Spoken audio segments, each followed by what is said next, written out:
Азыр эми ошо унаалардын $6000. Булар өздөрүнүн чөнтөгүн ойлоп атышат. 2012-жылкы машиналарды Кыргызстанга келсе, ошолор арзан болот. Турган унаны алыш үчүн эчтеке жебей ичпей чогултсаң, бир 10 жылда чогултасың деп атышпайбы. Мурун $2,500 жаңы келген фиттер келчү, эсиңерге $2,500. Машиналар көбүнчө аварияга түшөт болот. Бул унаалардын күнөөсү жок эч кандай. Айдоочунун өзүнөн жашынып турган гаишниктер бар го. Ошолор жумушсуз калат. Жыл сайын Кыргызстанда 1000 адам өлөт. Адамдын башынан жана ошол кызматкерлер, жол коопсуздугун карагандар коррупцияга аралашкандыгынан да чек чейген жапчаңы Honda Step. Мындай жакшы машиналарды 5000 теңге, 5-6 миң теңгеге тепсек жакшы да, конечно. Ушул машинаны МВД опасный машина деп атат. Биздин бийлик бир нерсени түшүнбөй жатабы же калп эле жигне болуп атышабы билбейм.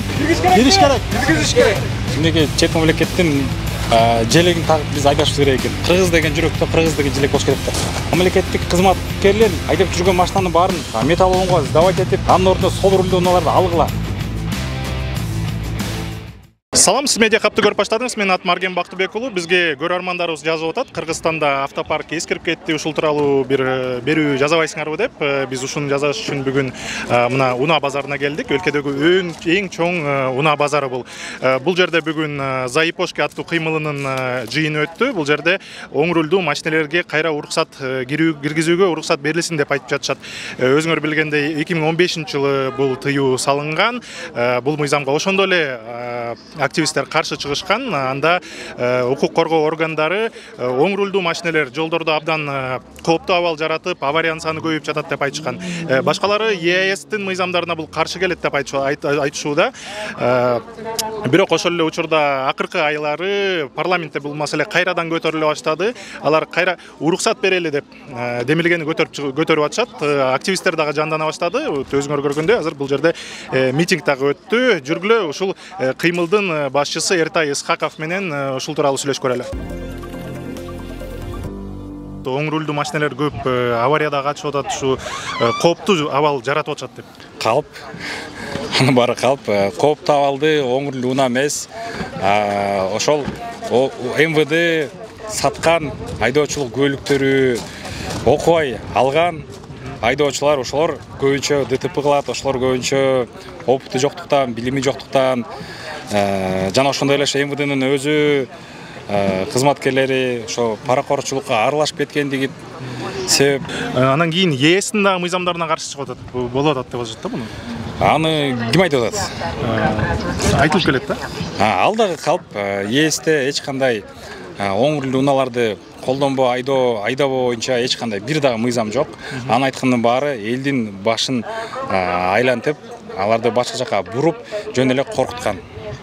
Демек сиз макул эмессиз, бул кооптуу абал жаратып атат жана авария көбөйүп атат. Бирок эми укук коргоочулар мындай статистика келтирип атышат да. Статистикасы дагы калп. Анткени алар статистиканы бир гана Кыргызстанда зарегистрированный унааларды алып жатышат. Кыргызстанда өзүңөр билесиңер 30%га жакын бул оң рулдуу унаалар, анын 1/3 бөлүгү бул иностранный номер менен жүргөндөр деп айтсак болот. Себеп дегенде мына көчөгө чыгып санап көрсөңөр эле канча унаа бар. 2015-тен бери бир дагы оң рулдуу унаа Кыргызстанга келген жок деп айтып атышат, бирок ал дагы калп. 7 жылдан бери кантип бир оң рулдуу унаа кирбесин?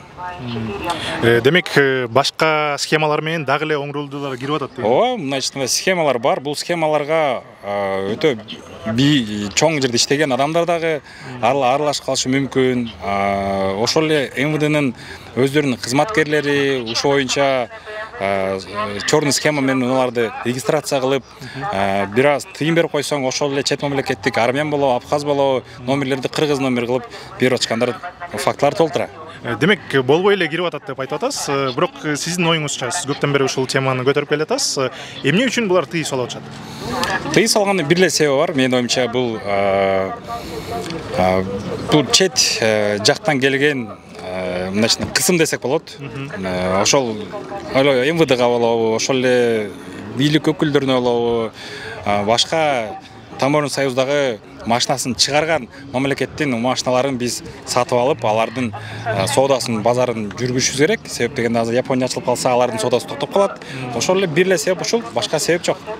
Машина чыгарган өлкөлөрдү атабыз, ошондо Орусия менен эле Казакстан болуп калат, башкалар жок. Ооба, башкалар жок. Ошолордун эле машинасы кирип атпайбы? Базарда эле карап көргүлө. Бирок ошол эле Казакстан менен Орусияда оң рөлдүү машиналар жүрүшөт го. Бирок ошол эле учурда, ошол эле өздөрү Россия, Казакстан чыгаргандар, өздөрү ушунчалык патриот экен, эмне үчүн өздөрү да запрет кылбайт? Эмне үчүн алар таможня союзда болуп туруп, өздөрү уруксат берүү деп өздөрүнүн мыйзамдарын киргизип алышкан. Азыр Япониядан Владивостокко, Москвага, Россияга толтура оң руль машина кирип атат. Ошол жактан биз посредник катары акчанын баарын ошого калтырып, бюджетине калтырып, андан кийин алардын ортомчуларына калтырып, түзмө-түз албай биз через 3 руки алып атабыз да. Эмнеге бизге биздин бийлик элди ойлой турган болсо, ал жактан түзмө-түз алып келе тургандай мурунку 2015-жылы келгидей шарт түзүп беришпейт. Шарт түзүп берип коюш оңой эле, биздин Кыргыз Республикасынын мыйзамына өзгөртүү киргизип коюш керек болду. Ушул биздин көрөрман да сурап атат, машинанын баалары чын эле кымбаттап кетти деп. Бул эмне себептен болушу мүмкүн? Себеп дегенде товар жок да, машина жок. Азыр мына фиттер хит болуп атпайбы? Алар убагында канча турчу эле билесиңер. Японияга ачылып турган кезде 2,5 миң 3 миң долларга чейин алып калган күндөр болгон. Жапжаңы Кыргызстанда жүрбөгөн без пробег. Азыр эми ошо унаалар мына 6 миң доллар, 7 миң доллар. Азыр эми Япония ачылса, ошол эле 2005-2006 биякта жүрүп 10 жылдап жүрүп калган унааларды биз 2012-2013 жылга алмаштырып алсак болот ушул эле акчага. Эми эл кандай кабыл алып атат силердин демелгениңерди? Биздин келген кайсыл жактан барбайлык, каяктан сүйлөшпөйлүк, элдин бардыгын азыр деле көрдүңүздөр, көбүнчөсү эле өтүп баратып угуп калгандар бар эле. Биз да колдойбуз деп атышат. Эми арасында бар жанагындай колунда бар, кымбат уна мингендер эле, мен деле сүйлөшүп калам, мен тааныш эле байкелер, ошол 15 миң, 20 миң доллар айдап жүргөн, жол тандабастай айдап жүргөн байкелерге айтсам, алар деле айыртай биз машина айдап жүрөбүз, сону эле деп атышат. Бирок алар билбейт. Баягы ач бала менен ток бала ойнойт дегендей эле колунда бар бай адамдар карапайым колунда жок адамдардын көйгөйүн түшүнүшпөйт. Анткени алар ошол деңгээлге түшүш керек. Бизде Кыргызстанда көбүнчөсүн карап көрсөңөр, айлык майнасы аз, биз баягы өнүккөн өлкөлөрдөй айлыгыбыз көп.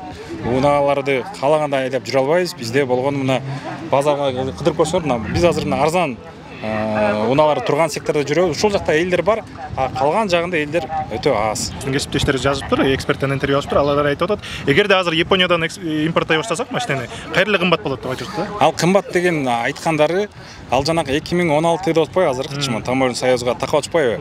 Ал сетканы алып салсак, 2016 эмес, бизге 2016 машина кереги жок. Бизге 2006-дан жогору рухсат берип койсун. Бирок 2006 менен 2010-12 менен айырмасы Японияда аз эле экен. Ошол себептен бир элге 2006-ны ачса, 2012-жылкы машиналар да Кыргызстанга келсе, ошолор арзан болот. Демек, мындай жаңы машина кереги жок, мындай такси айдаганы күнүмкү жашоо. Бизге масловый машинаны алам десе, мына байлар бар. Азыр деле барып, мына бизде толтура фирмалары, да ошол жактан барып жаңы машиналарды 30-40 миң долларга алса болот да. Бизге азыр карапайым элге, калкка ошол эле биздин мына таксиде жүргөн күнү-түнү 24 саат тынбай иштегендерди карап көргүлө, мына Бишкек шаарынын ичинде эле почти 60%дан көбү оң рулүү унаалар экен Бишкек шаарында. Азыр ошол эле таксини чакырсаңар, ошол эле фит келет, дагы башкасы келет, көбүнчөсү оң рулдуулар. Шаар аралык таксилер байкасаңар, Талас, Бишкек, мисалы үчүн Ошко каттагандар, Токтогулга, Нарынга каттагандар, Көлгө каттагандар азыр эле барып көрүп келе, мен да барып көрүп келгем өз көзүм менен. Ал жерде 80-90% оң рулдуу ошол эстималар, стептер, алардын сол рулдуу аналогдору бар, бирок өтө кымбат.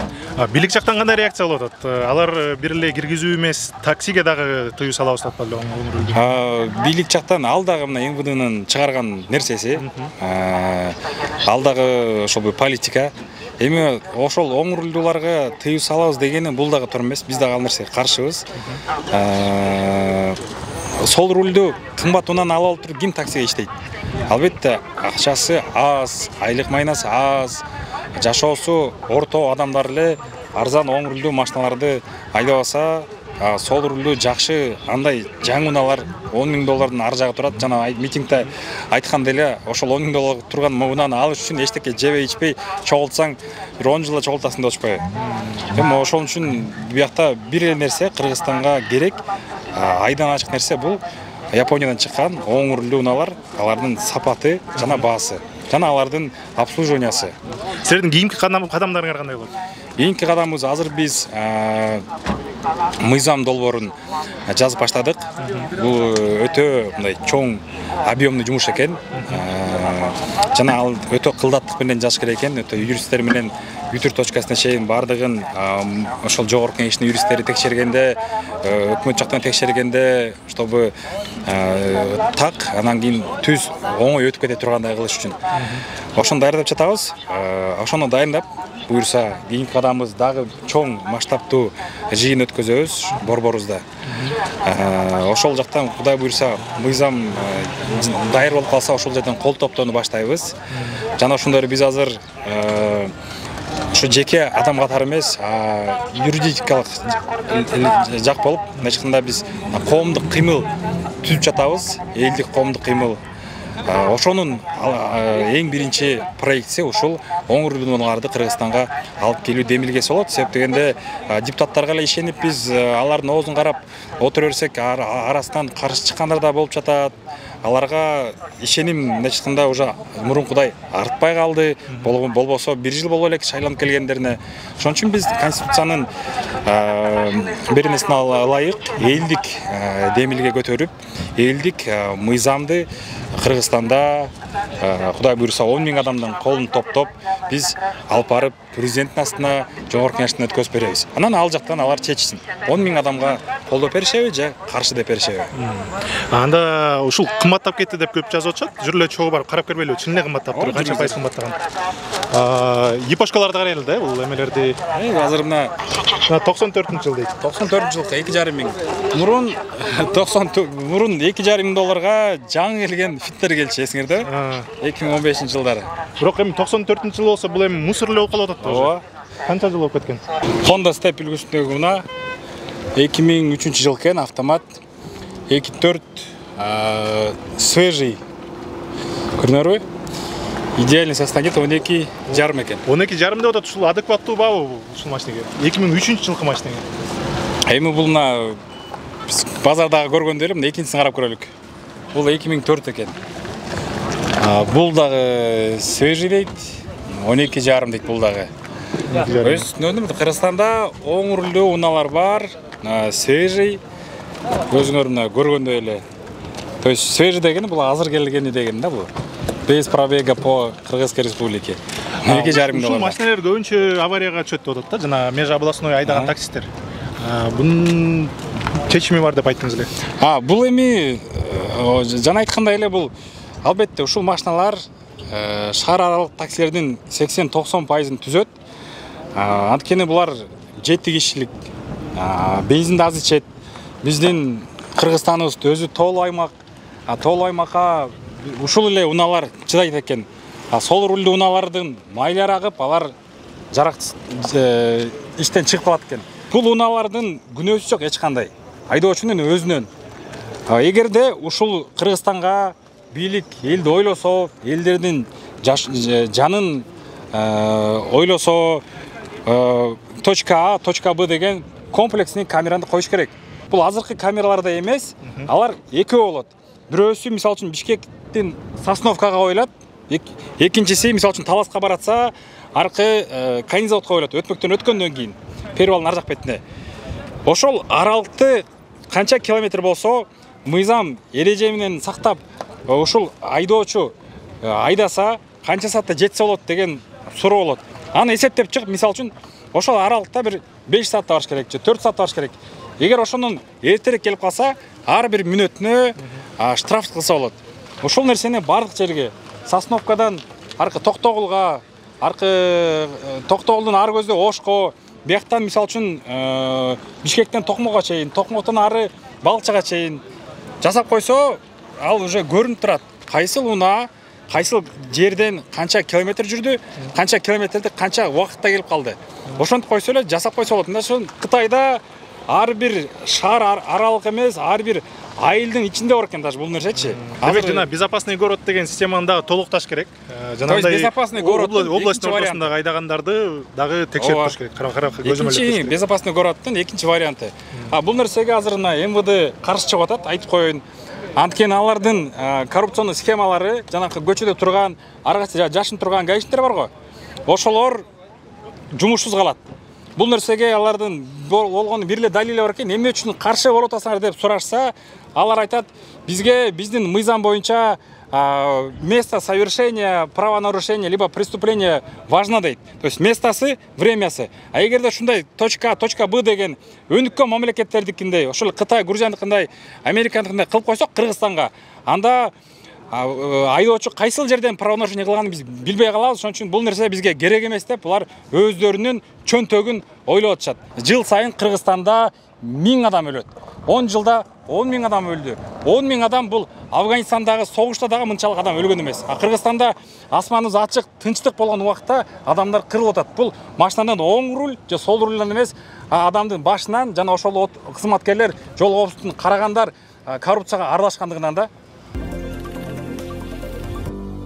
Чек-чейген жапчаңы Honda Step 2011 жыл экен, автомат дейт, объем 2, 910. Салам алейкум. Бул Step'тин жаңы строй булар, ушул эле мына мисалы үчүн азыр мына Арменияга барды да болчу.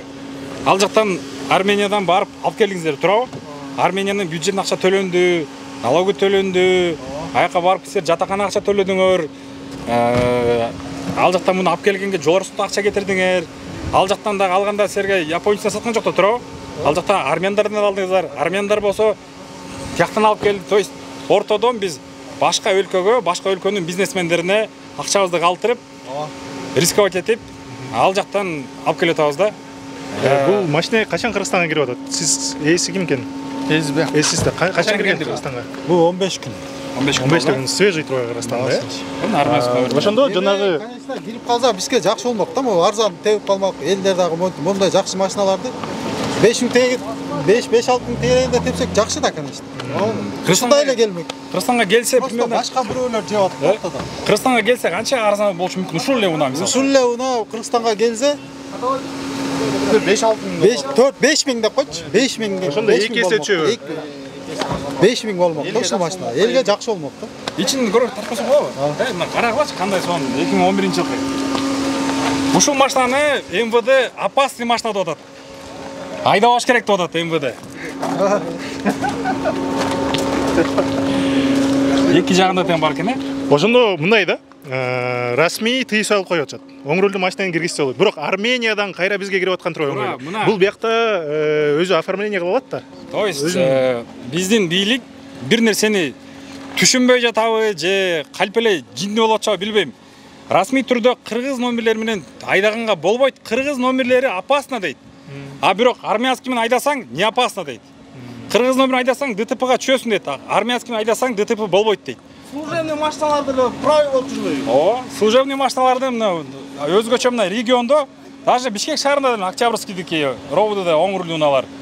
Четте айтпай эле коелу да. Скорый помощь, милиция, ровд бүт эле.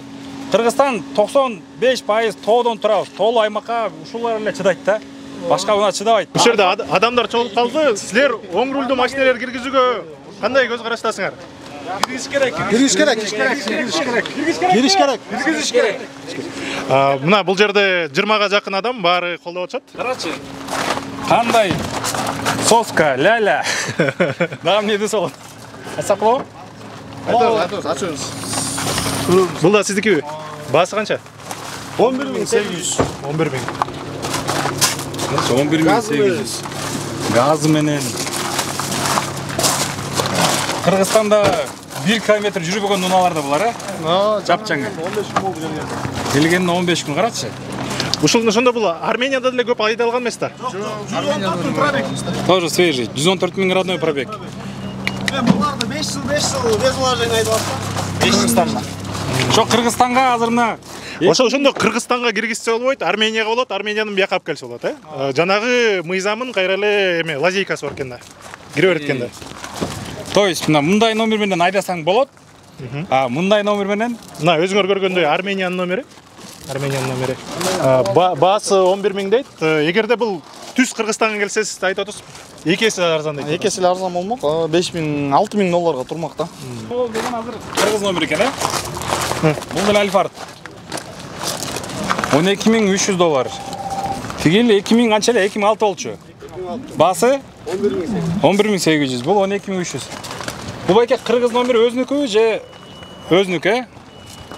Бул Кыргызстанга канча болду келгенине? 2014-төн бери. Тыюу салдына электен мурун келиптир бул. Байке айтты 2014-төн келген деп. Бирок биз ишенбейбиз. Бул 2014 келген эмес. Бул свежий көрүнүп турбайбы? Мына бул жакта көбүнчөсү эле свежий номерлер экен. Мына бул Спада дейт. 2003 10.800. Бул да свежий экен. Elysium дейт. Эски образец номердин орунары. 2007 пробег 160 миң дейт. Кыргызстанда 160 миң пробег нереально болушу мүмкүн да. Көбүнчө булар двойниктер же конструкторлор же болбосо эски унаанын документтерин алып, жаңы унага алып келип киргизгендер да. Мына Талас мону жазкола. 07 Таластыкы. 904. Көбүнчө жанагындай серия махинациялар Таласта болот экен да. Таласта, Жалалыкта, Ошто. Toyota Estima 2006 вариатор 2.4 12.000 129 миң пробег 12,5 миң дейт. Же кыргыз номер менен экен. Биз эми көбүнчө ата-энебиз менен турабыз, көп үй бүлө, балдарыбыз көп дегендей, чет мамлекеттигидей баягы үй бүлөдө экиден ата-энеси анан кийин бирден балдар эмес. Биздики ошон үчүн бул өтө популярдуу унаалар да. Өңгөчө ушул ипсундар. Өтө жумшак келет, стептерге караганда. Жана бул эми Toyota'да. Бул 10.200 экен, 2004 жылкы. Көбүнчө адамдардын Mark X Кыялы. 2005 $6.950 доллар экен. Уруксат берилди дейли. Анан ошол эле эң популярдуу машиналар East, Fitter канчага арзандашы мүмкүн? Мына анализ жүргүзгөнсүңөр да. Бир жагы эле бир 2.5 миң доллар деп биз ошо орто эсеп менен ошо бир 6 миң 7 миң турган машиналар бир 2.5 миңге арзандайт деп эсептегенбиз да. Так, мына биздин кыргызстандыктардын эң мындай жакшы көргөн япошкаларынын бири Toyota Crown. Бул жылы жазылыптыр. 8.800 доллар экен. Мына эң популярдуу модельдердин бири дейт, кайра эле Армения экен. Мына Toyota Crown Majesta дейт, 2006 жылкы. Баасы 9 миң доллар, армянский номер менен. Бул жакта мына андан жаңыраак экен. 2010 жылкы дейт. 4.6 свежий, тоже армянский номер. Баасы 13.200 доллар. Ошону эле алсак, Армения ошол эле ЕСтин мүчөсү да. Бизге болбойт, бирок Арменияда бар экен. То есть Кыргызстанга алып келип сен кыргыз менен айдап жүрө албайсың, бирок чет мамлекеттин гос номерин алып келип алып айдап жүрсөң, сатсаң, колдонсоң толук мүмкүн. То есть чозо дискриминация. Эмнеге бир өзүбүздүн жерибизде туруп алып, өзүбүздүн гос номерин айдай албайбыз? Эмнеге чет мамлекеттин желегин тагып биз айдашыбыз керек экен? Кыргыз деген жүрөктө, кыргыз деген желек болуш керек да. Honda Fit 2010 жылкы 1,5 куб, баасы тилекке каршы жок экен. Кыргыз номери 06 экен. Көрүнүп турат, жаңы машина экен, свежий экен. Унаа 7 жылдан бери бир дагы Кыргызстанга машина кирген жок деп. Мына базарда жүрөбүз азыр бул жакта. Свежий унаалар толуп турат. Өзгөчө базарда минивендер көп экен. Жаңы келгендер. Могу да жаңыраак көрүнүп турат. Могу свежий экен бул дагы. Бул да көрүнөр, жана айткандай эле, 07 регион. 07 Таласпы? Талас. 2004 жылкы свежий машина, оң рулдуу, кыргыз номер менен. Бирок мунун дагы эмеси жок экен, баасы. Сатылабы машинаңыз? Жылы канча? 2012 жылкы. Канча сурап атасыз? Fit 2010 жылғы деді. 2010 жылғы $9,000. 06 kg айтқандай эле мына региондан келген көбүнчө регионда оформление болгон машиналар ошол эле мына Жалал Абадтан, Оштон, Таластан ушундай жаңы унаалар келип оформление болуп кыргыз номерин алып мына байке айтты келгенине 1 жыл болуп калды дейт. Жанагы унааларды көрдүңөр, ал дагы бирөө жаңы келди деп айтып. То есть биякта иностранный номер дагы бар, жаңысы дагы бар, Кыргызстанга келгени дагы бар, кыргыз номери алганы дагы бар, албаганы да бар. А какой толк, если есть запрет? Какой толк, если этот запрет не работает? Эгер 7 жылдан бери ушундай Кыргызстанга система менен келип атса, анда эмнеге запрет кыласыңар? Же запрет кылгыла бийлик баарына армян, российский, абхазскийни карабай бүт бир дагы оңурлуу унаалар чет мамлекеттен кирбеш керек. А киргендердин баарын чыгарып салгыла. Мамлекеттик кызматкерлер айдап жүргөн машинанын баарын металлоломго сдавать этип, анын ордуна сол рулдуу унааларды алгыла. Андан кийин элге айтсаңар болот, силер айдабагыла, бул жаман деп. Бул жакшы машина. Бул элге кызмат кылган, Кыргызстандын жолдоруна, Кыргызстандын тоосуна чыдай турган ушул оңурлуу унаалар болуп эсептелет. А силер запрет кылган. Бул филькина грамота да мындай иштебеген мыйзам. Акча берсе оформление кылып атышат. Биз автоматта жүргөндө канча балдар келип акча берелик, мынча беребиз, бүтүрөбүз деп айтып атышат. Биз бүгүн активисттердин пикирин чагылдырууга аракет кылдык жана бир сыйра базарды айланып дагы машинелердин бааларын сурап кеттик. Сиздин оюңуз буга кандай? Чын эле оң рулдуу машинелерди киргизүүгө уруксат бериш керекпи? Сөзсүз комментарийге жазыңыз жана бул видео менен бөлүшүңүз. Көрүшкөнчө.